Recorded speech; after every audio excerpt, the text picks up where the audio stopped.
أشهد أن محمدا رسول الله.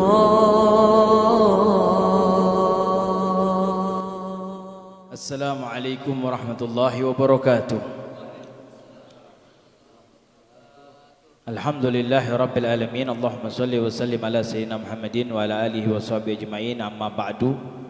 Syukur kepada Allah Subhanahu wa taala. Allah memberikan kepada kita kembali, khususnya masyarakat Karangasem Tegalwangi dan secara umumnya kita semua yang hadir, kesempatan untuk duduk bersama, berzikir bersama di awal-awal bulan Rajab, yang semoga kekeramatan bulan Rajab dan apa-apa yang telah Allah karuniakan di bulan Rajab, Allah pun akan mengulang kembali untuk kehidupan kita hingga kita bisa bahagia dunia dan akhirat. Di bulan Rajab banyak kejadian yang luar biasa, di antaranya kejadian yang menakjubkan Isra Mi'raj Nabi Muhammad sallallahu alaihi wasallam. Kalau kita membahas Isra Mi'raj tentu akan mengambil banyak waktu yang panjang. Namun intisari dari Isra Mi'raj itu tidak keluar dari dua hal.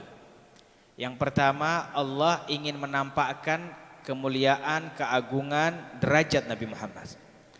Yang kedua, Allah ingin menampakkan tentang bagaimana kasih sayang Nabi Muhammad kepada umatnya. Tidak keluar dari dua hal ini Isra Mi'raj itu terjadi. Pertama, Allah ingin menampakkan derajat Nabi Muhammad di hadapan seluruh alam semesta. Lalu Allah ingin menampakkan kasih sayang Nabi Muhammad di hadapan seluruh alam semesta. Kalau dengar kisah-kisah para ulama tentang Isra Mi'raj menakjubkan. Di antaranya ucapan Al-Imam Syekh Abdurrahman As-Safuri di dalam kitabnya Nuzhatul Majalis, bagaimana malaikat Jibril mengungkapkan siapa Nabi Muhammad. Ketika ketika Jibril sampai kepada Nabi Muhammad, lalu Jibril berkata, "Gum ya Naim faqad huyyita lakal ghanaim, gum ya yatim Abi Talib faqad huyyita lakal matalib, gum ya Muhammad al-lailah lailatuka wad daulatu daulatuka. Anta syamsul ma'arif wa anta badrul lataif wa anta malja' likulli khaif ma mudi'atid daru illa li'ajlika wala wurrika ka'sal hub illa liwaslika." Itu ketika malaikat Jibril mendatangi Nabi Muhammad untuk diajak Isra Mi'raj, itu malaikat Jibril mengenalkan Nabi Muhammad di hadapan kita semuanya. Malaikat Jibril berkata, "Bangun wahai orang tertidur, keinginanmu akan diberikan." Karena Nabi Muhammad dalam keadaan tertidur waktu itu. "Bangun wahai anak yatim Abi Talib, harapanmu akan diberikan." Lalu setelah itu malaikat Jibril berkata, "Bangunlah wahai Muhammad, malam ini malammu. Kerajaan alam semesta ini kerajaanmu." Nah, ini yang banyak orang lupa ini. Kita umatnya Nabi Muhammad tapi lupa. Coba lihat, Jibril mengenalkan kepada kita siapa Nabi Muhammad. Kerajaan alam semesta ini adalah kerajaanmu. Allah telah menitipkan kerajaan alam semesta ini kepada Nabi Muhammad. Maka siapa yang mau mendapatkan ini, pundi-pundi daripada kerajaan alam semesta harus lewat Nabi Muhammad. Jangan cari lewat yang lain.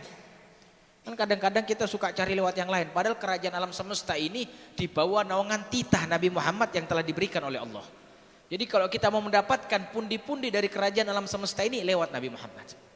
Lalu disebutkan kembali oleh malaikat Jibril, "Anta syamsul ma'arif." Engkau itu mentari pengetahuan. Makanya kita ini yang bodoh sering-sering baca Al-Fatihah untuk Nabi, biar jadi pintar sedikit. Itu kalau orang sudah mengetahui ilmu, Masya Allah. Ini kayak kita ini sekarang kadang-kadang bingung, ini yang benar bagaimana ini. Karena kita nggak punya ilmunya, tapi kalau kita sudah punya ilmunya insya Allah lempeng. Nah, salah satu jalan untuk mendapatkan ilmu selain belajar, bertawassul kepada Nabi Muhammad. Karena Nabi Muhammad syamsul ma'arif. Lalu yang kedua, malaikat Jibril mengatakan lagi, "Wa anta badrul lataif." Dan engkau wahai Rasul rembulan kelembutan.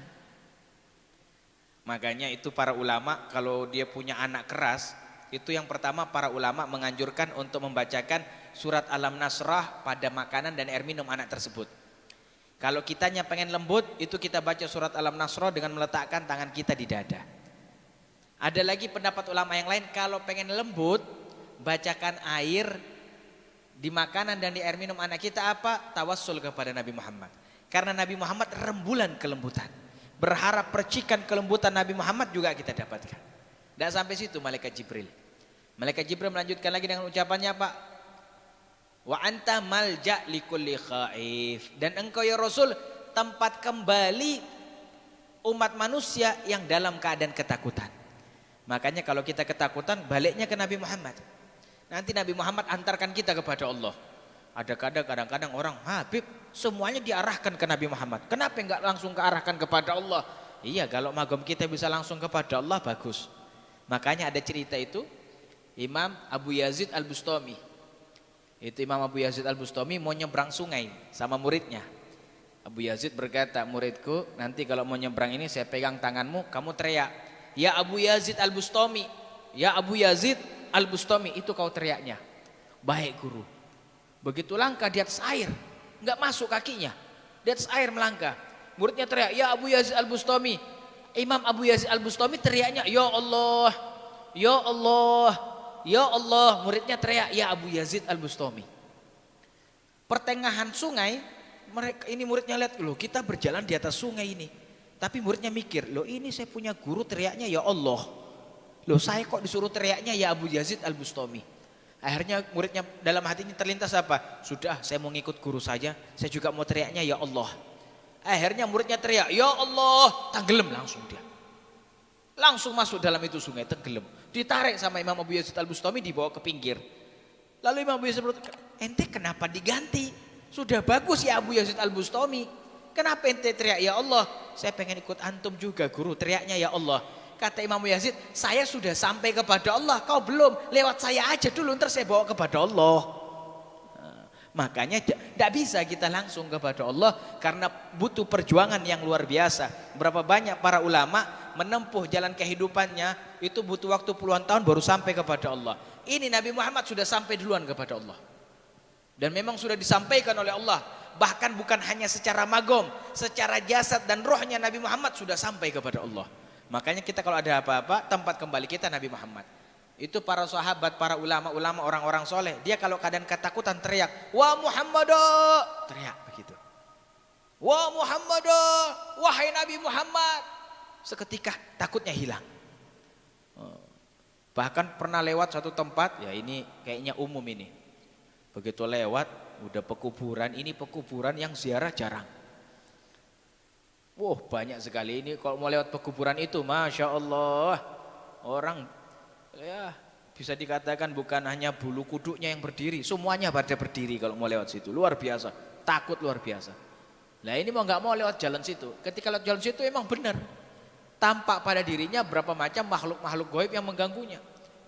Karena ketakutan luar biasa ini orang teriak dia, wah Muhammad, takutan.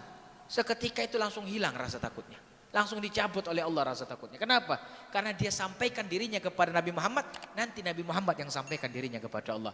Itulah ucapan wa malja likulli khaif. Tempat kembalinya orang ketakutan Nabi Muhammad SAW. Dan pada hakikatnya nanti ketakutan yang besar nanti di akhirat. Nah, lalu malaikat Jibril melanjutkan kalimatnya lagi dengan mengucapkan kalimat wala ruwika ka'sal hub illa liwaslikah. Dan tidak diterima cinta seseorang makhluk kepada Allah kecuali melewati cintamu. Nah ini poin besar juga. Jadi jangan, oh saya mau zikiran, saya cintanya Allah. Loh lupain cintanya Rasulullah, tidak bakal sampai. Karena malaikat Jibril sudah mengenalkan Nabi Muhammad itu tempat diterimanya cinta makhluk kepada Allah. Diperkuat dengan ayat Al-Quran, in kuntum tuhibbunallah fattabi'uni. In kuntum tuhibbunallah fattabi'uni. Kalau kau mau mendapatkan cinta kepada Allah hingga Allah mencintaimu, maka ikuti aku. Hadisnya Nabi Muhammad mengatakan, man ahya sunnati faqad ahabbani. Yang ngikutin Nabi Muhammad berarti yang cinta sama Nabi Muhammad. Makanya kita kalau mau dapat cinta Allah, cintai Nabi Muhammad sallallahu alaihi wasallam. Nah, itu sekilas daripada perjalanan Isra Mi'raj, bagaimana Allah menampakkan cintanya, kebesarannya Nabi Muhammad di hadapan semua makhluk. Lalu yang kedua, di antara Isra Mi'raj itu kejadiannya untuk apa? Untuk membuktikan bagaimana kasih sayang Nabi Muhammad kepada umatnya. Loh ini kita ini yang hadirkan tidak pernah terlepas daripada musibah, ya. Masya Allah, perkara-perkara selalu menguji kita. Nah itulah makanya ada ayat Al-Quran, inna ma'al usri yusra. Ya, sesungguhnya di dalam kesulitan itu ada kemudahan. Cuman jangan lupa itu ayat berlanjut, fa idza faraqta Fa idza faragta fansab. Kalau ente selesai satu masalah, pasti datang masalah yang lainnya. Selesai satu perkara, datang perkara yang lainnya. Tidak berhenti. Sampai kapan? Sampai masuk ke dalam surga. Bukan sampai meninggal, sampai masuk ke dalam surga. Begitu meninggal, ketemu perkara yang baru, permasalahan baru lagi itu apa? Man rabbuka, man nabiyuka. Nah, sudah selesai di situ, nanti dibangkitkan. Apa permasalahannya? Timbangan amal. Setelah selesai timbangan amal, selesai masalah? Belum, masih ada jembatan Shiratal Mustaqim yang harus dilewati. Terus fa idza faragta fansab. Hebatnya dari semua lika-liku kehidupan umat manusia ini, Nabi Muhammad paling peduli kepada kita, bahkan urusan hakikat yang paling tinggi. Apa itu? Nanti di akhirat. Ya kalau sekarang ini kan kita ini kan hidupnya ya masih asyik-asyik sesuai dengan keinginan kita. Tapi di akhirat nanti nggak ada kalimat asyik-asyik. Semuanya pasti bertanggung jawab atas perbuatannya. Nabi Muhammad menampakkan cintanya luar biasa kepada umatnya. Disebutkan oleh Imam Ahmad Zaini Dahlan dan juga disebutkan oleh Imam As-Suyuti dalam kitabnya Jami'ul Ahadis. Ketika Nabi Muhammad menerima ibadah solat, setelah Nabi Muhammad menerima ibadah solat, itu Nabi Muhammad berkata kepada Allah, Ya ilahi wa sayyidi wa maulaya, Ya ilahi wa sayyidi wa maulaya, duhai Tuhanku, duhai penciptaku, duhai junjunganku, al-mudhnibuna min ummati, para pendosa-pendosa dari golongan umatku. Nah ini yang ditanya kita. Bayangkan setelah menerima sholat, setelah Nabi Muhammad menerima sholat, Nabi Muhammad gak tanya kepada Allah, Ya Allah keturunanku, Ya Allah kekerabatanku, Ya Allah sahabatku, Ya Allah saudaraku. Enggak. Nabi Muhammad mengatakan al-mudhnibuna min ummati, duhai Tuhanku, duhai penciptaku, duhai junjunganku, para pendosa-pendosa dari golongan umatku. Masya Allah, coba lihat. Allah menampakkan kasih sayangnya Nabi Muhammad. Kenapa? Nabi Muhammad sayang sekali kepada umatnya yang berdosa. Hebatnya Nabi Muhammad. Nabi Muhammad gak nanya kepada Allah tentang umatnya yang ahli ibadah. Gak ditanya. Kenapa? Sudah ada stempel aman. Tinggal stempelnya ini digunakan sampai wafat apa dilepas. Yang ahli sholat sudah ada stempel aman. Tinggal digunakan sampai wafat atau dilepas. Yang ahli taqwa semuanya gak ditanyakan. Yang ditanyakan di hadapan Allah siapa? Umatnya Nabi Muhammad yang gak sholat. Umatnya Nabi Muhammad yang enggak puasa, yang enggak haji, yang enggak mengeluarkan zakat, yang enggak berbakti kepada orang tua, yang judi, yang minum khamar, yang menipu, yang makan riba. Semua ini yang ahli maksiat, itu yang ditanyakan oleh Nabi Muhammad di hadapan Allah. Bentuk sayangnya. Makanya kita ini kalau ngelihat orang maksiat jangan selalu pede, ya. Kalau ada orang pede ngeliat maksiat, apalagi sombong, nggak kasih sayang sama orang bermaksiat, nggak ngikuti Nabi Muhammad. Ada orang maksiat, apa ini dia?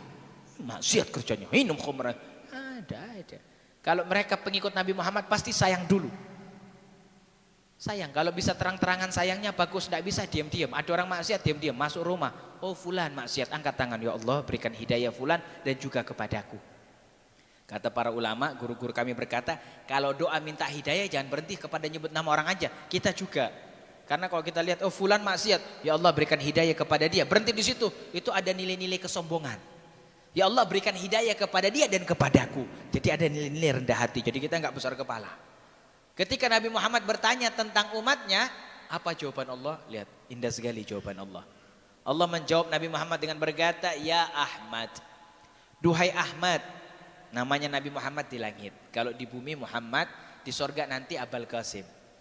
Duhai Ahmad, idza kuntu anar rahim wa idza kunta anta syafiq fa ainal mudhnibuna bainana. Wahai Ahmad, kalau aku Tuhan yang maha pengasih lagi maha penyayang, dan engkau Nabi pemberi syafaat, memiliki Tuhan maha pengasih dan maha penyayang, lalu memiliki Nabi pemberi syafaat, umatmu yang pendosa di tengah apa ada? Apakah ada yang berdosa umatmu di antara Tuhan maha pengasih dan Nabi pemberi syafaat? Apakah akan ditemukan dosa-dosa di antara Tuhan yang maha pengasih dan Nabi pemberi syafaat? Nabi Muhammad mendengar kalimat semacam itu tersenyum. Kenapa? Allah ternyata lebih sayang kepada umatnya Nabi Muhammad. Sallallahu Nabi Muhammad. Itu kejadian semuanya di bulan Rajab, Makanya kalau bulan Rajab angkat tangan tinggi-tinggi minta anugerah yang besar dari Allah, karena pernah bulan Rajab mencatat sejarah diberikan anugerah yang besar untuk umat Nabi Muhammad sallallahu alaihi wasallam. Mudah-mudahan barokah. Amin ya rabbal